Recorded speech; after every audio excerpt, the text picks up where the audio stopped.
Hey everyone, this is Chris. And Lorenzo. And welcome to our Best of Saturday series. Now that we have hundreds of episodes, we get a lot of listeners asking us where to start. So we'll be selecting some of our most popular episodes to share each Saturday from our years of podcasting. We hope you enjoy it. No role plays, just real. Chris and Lorenzo share 4 decades of combined experience to help you become a more effective leader. We've never really, as a workforce, spent a lot of time on making sure we're developing good leaders. We'll be able to share stories, experience, mistakes, failures, successes.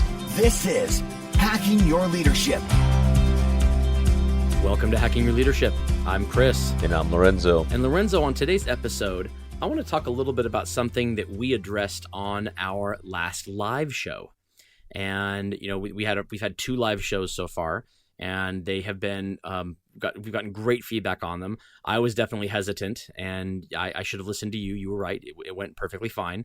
And on our last live episode, we had a question come in from one of our listeners on how leadership and marketing kind of relate to each other.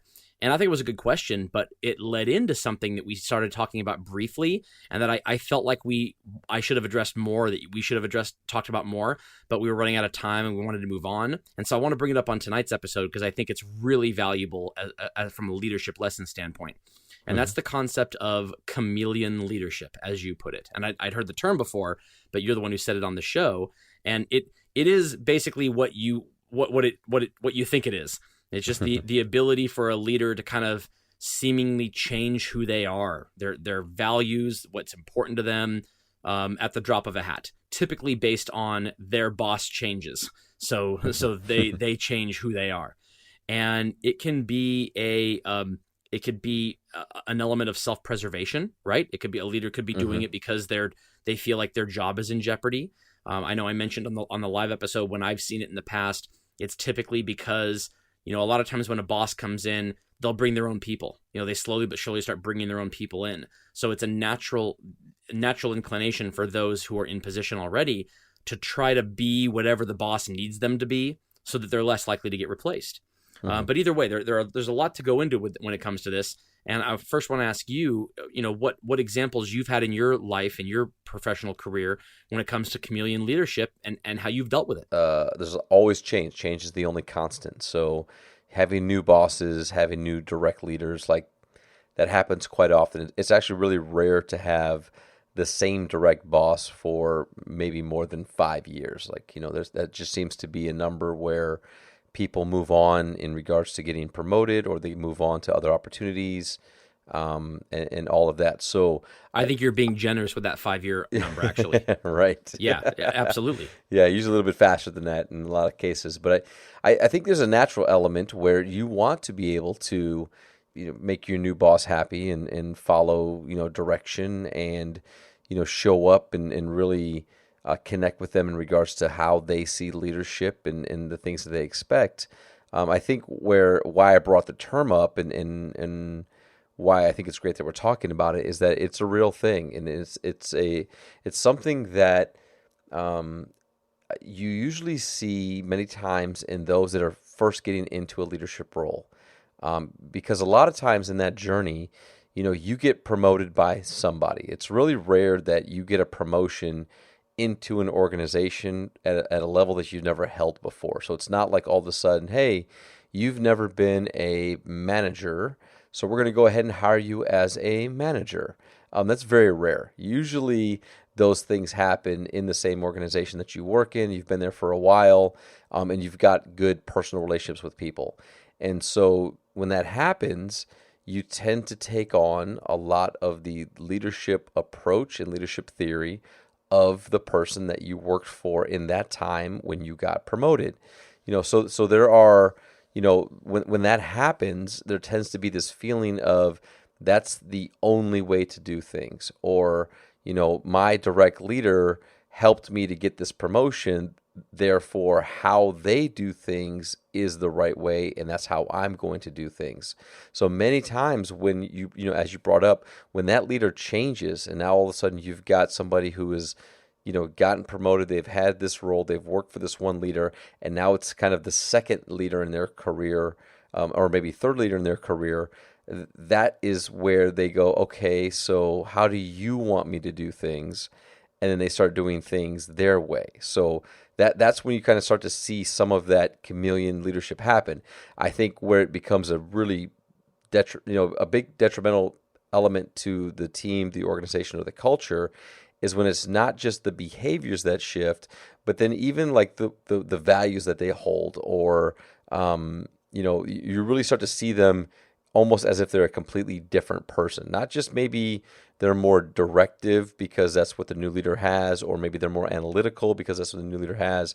But when they really show up differently and they treat people differently, that's when I think that the chameleon thing is really kind of, showing its ugly head. The first time that I remember seeing this occur in my life was when there was some restructuring being done in the organization I was working with, and the person who was in my district human resources manager spot left that role because districts were combining, and that position was being eliminated, or it was being kind of consolidated under one person to lead two different areas, and that person who was in the role was technically out of a job. And they didn't want to leave the company, and they applied around, and they got a spot that was more sales oriented as opposed to human resources oriented. And that happens. I mean, I don't know a lot of people who could be passionate and driven around a switch like that, and be able to do both jobs really well from a standpoint of I enjoy this work. The work is so different between the two elements in a lot of these organizations that. If you enjoy one, you probably aren't driven by the other. But either way, this person went into this sales-oriented role, and I was still in the same position. I hadn't changed.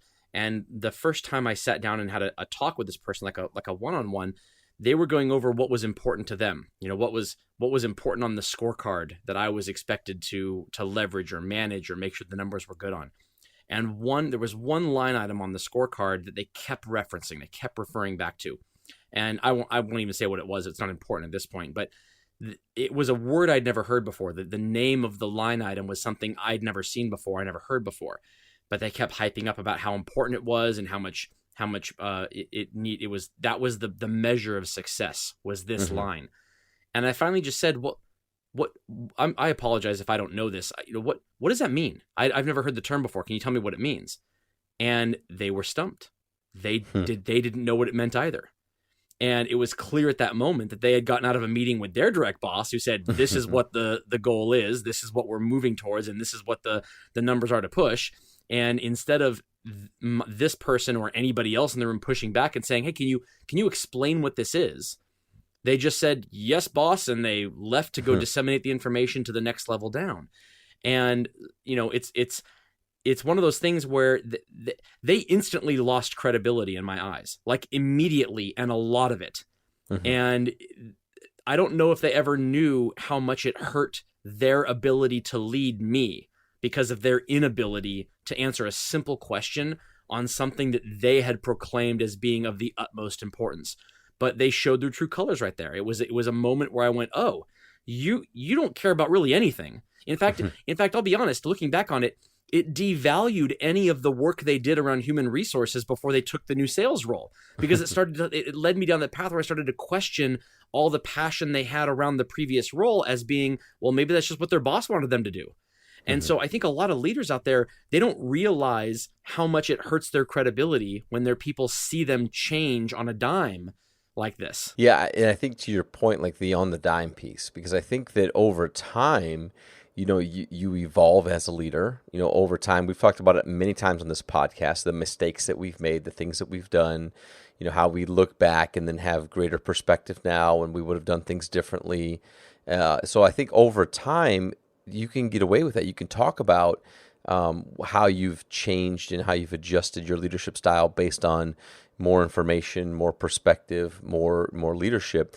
It's when it's done very quickly that is kind of the major red flag in the fact that you really aren't settled in who you are as a leader and what you stand for and what you believe in. I heard a long time ago, stand for something or fall for anything. Right. You know, if you don't know who you are, what your core values are, what you believe in, and what you're willing to stand up for, and you change very quickly, then I think that's the thing that really shows that you're not there yet, and it can cause a lot of damage. You know, and in many examples, it happens where maybe somebody was like, kind of in your example, they were good, or they were thought highly of, or you felt they were effective at their role.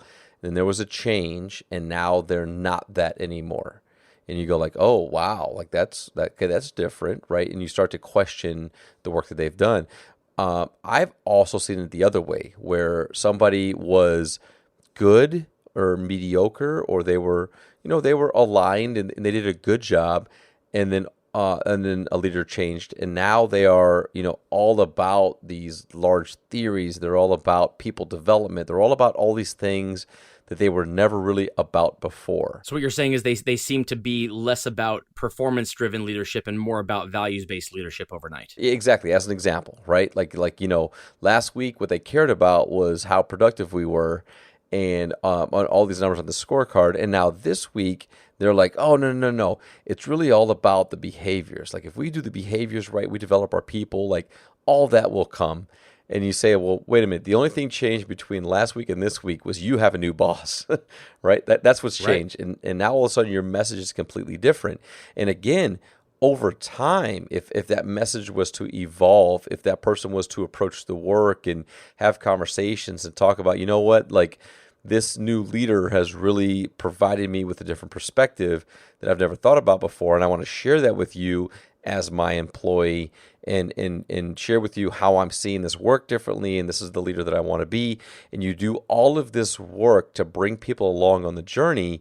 Then I think that when that transition happens, people don't view you as that chameleon. They view you as a leader who is evolving and growing and spending time, developing themselves. When it changes so quickly like that, then you say, well, wait a minute. Is this important to you only because it's important to your new boss?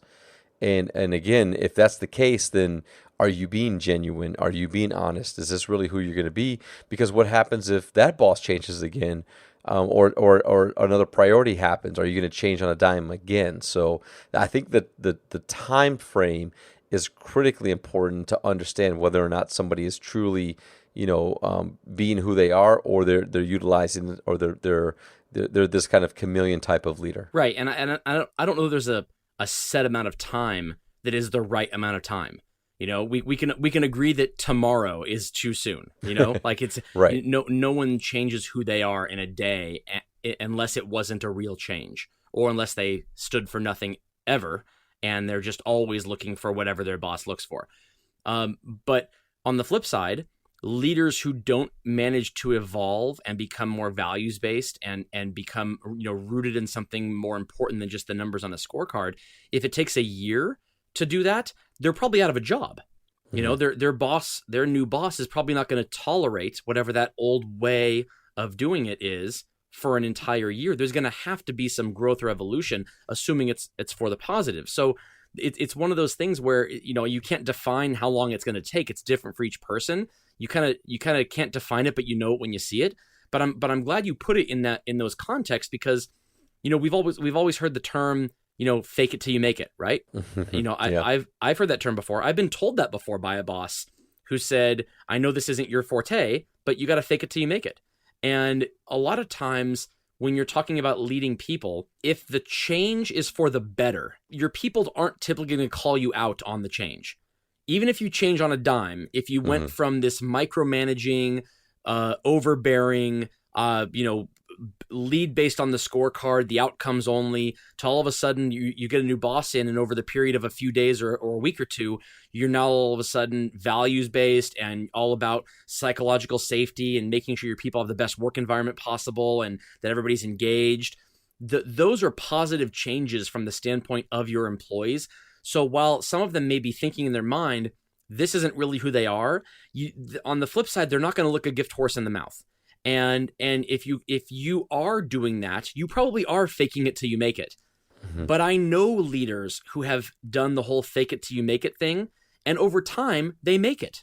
Over time they fake it long enough, And what happens is if they were hesitant to act that way to begin with, it's not because they didn't necessarily believe it. It's because they didn't believe it would work.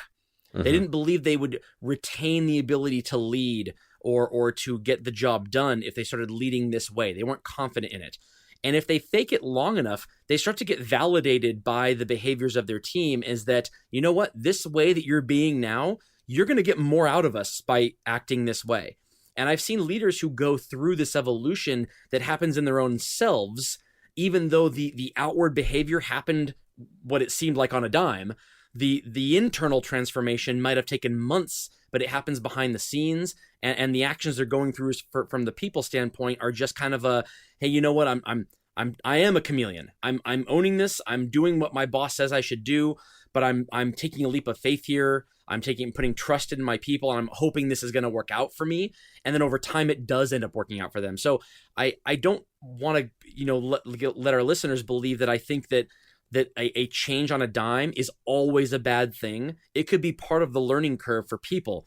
When it's always a bad thing is when the change is for the negative. When a person goes from seemingly values-based and in it for the people to all of a sudden they get a new boss who is more about the outcomes and the scorecards, and now all of a sudden they're about the outcomes and the scorecards instead. There's never a good time for that. I completely agree. I would just challenge that, kind of that idea of kind of fake it till you make it. Like, if it is for the positive, I agree with you that that's to the benefit of the team, where they go like, oh wow, like this person now is no longer harassing us about these numbers, or they're no longer showing up in this kind of negative driven way, maybe, and they're showing up as this different person.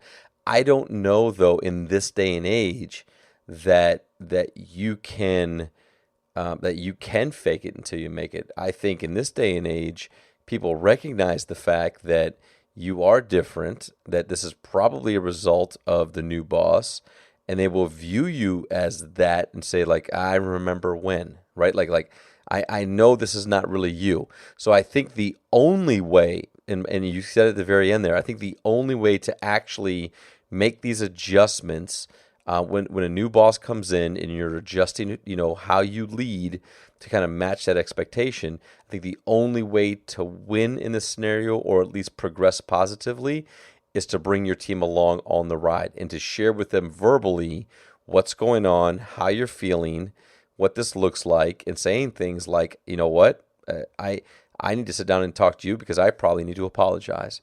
I've recently been shown by this leader that there's a different way to lead, and there's a way that's going to be empowering, and it's going to cause me to have to trust you. And I've now been reflecting back and realizing I have not done that in the past. So I'm going to ask for your help and support in helping me get there and making sure that I maintain this type of leadership as we go forward. I think that's the only way that you can do it. Yeah, I 1,000% agree with that one. When I say fake it till you make it, I'm not saying that what comes with it is the immediate trust of your team. I'm just saying that everybody's opinion of you, the relationship, is based on the collective experiences they have with you. And over time, if you are the new way, if you're the people-centric way as opposed to the number-centric way for long enough, eventually you get to leave that old baggage behind. It takes a long time, and you don't get the trust of your people right away. What you get is the reaction from your people will be, well, this guy doesn't believe what he's saying. However, my life is better in this way than it was before, so I'm not going to complain. That was my point. Is it wasn't? Yeah. I'm not saying you'll get the support of your people. I'm saying you'll get the kind of reluctant acceptance that you're no longer berating them, that you're no longer doing the wrong thing, and that can buy you some time. But I totally agree, it will happen faster if you are vocal with your comeuppance and you tell them about the learning process that you're going through. I think a lot of leaders hesitate to do that because either they have a hard time admitting fault, but also because they're maybe not even sure they can do it. They're trying to do it and they're going through the motions, but if they don't believe it in their heart of hearts at the beginning, it's real hard to sit down with your people and say, hey, you know what? I've been shown the light and now I believe. And, it'd almost be better for that person to say, I've been shown this different way and, I'm trying. It doesn't come naturally to me. I'm doing my best, but you know what I would love? I would love if you'd help me get there. Not publicly, but pull me aside if you feel like I'm reverting to the old way. Let me know about it, because sometimes it happens and I don't even realize it because it's just my natural way, and I'm trying to leave that behind. No, that I completely agree with, and I think that's great advice for how to approach that type of work. And with that, it brings us to this episode's 1 minute hack. The 1 minute hack. Okay, for this episode's 1 minute hack, if you're a leader of people, you definitely don't want to be seen as a chameleon leader. You want to be seen as rooted in whatever your values are. So the first thing to do is, if you are the kind of person who naturally has a tendency to look more at results than behaviors, you want to try to start that transformation as quickly as you can towards being a values-based leader before you have a change in boss. Because the last thing you want is for people to attribute whatever development or growth you have as a leader as being the result of you getting a new boss. You want it to be attributed to your own desire to be a better leader. But if you're in a situation where you've gotten a new boss and now you're feeling like your job is in jeopardy, or maybe it will be in jeopardy if you don't change, the key thing here is to make sure that your people understand why you're going through this evolution. Make sure they understand what things are going to be hard for you and what things are going to be easy for you. But communication is key. Open up those lines, make sure that all of your direct reports understand that they can come to you at any time when it comes to the things that you're trying to leave behind and the things that you're trying to get better at as a leader. If they feel like they can call you out privately on the things that you're trying to work on, they'll be much more likely to give you the benefit of the doubt and the time that it will take you to evolve. And you won't be seen as a chameleon. You'll be seen as someone who's really trying to evolve and become a better leader. Yeah, I think it's a great 1 minute hack, and communication is always key. And it's really important to bring people along on your journey, especially if you're making any type of changes or evolutions to your leadership style. Yeah. The other thing I was going to say is that if you get a boss where they don't seem to have the values that you have. Let's say that you are values-based. You are about the behaviors and about the environment and not about the results. And you get a boss that comes in who is about that stuff. It's really, really important to have a discussion with them right up front so that they understand that you're not about to lose your values because somebody else came in. And it's important for you to display how you're able to get the results by your way of doing things, or you'll be expected to change to their way of doing things. Yep, I completely agree. And with that, it brings us to the end of another episode. This is Hacking Your Leadership. I'm Lorenzo. And I'm Chris. And we'll talk to you guys next time.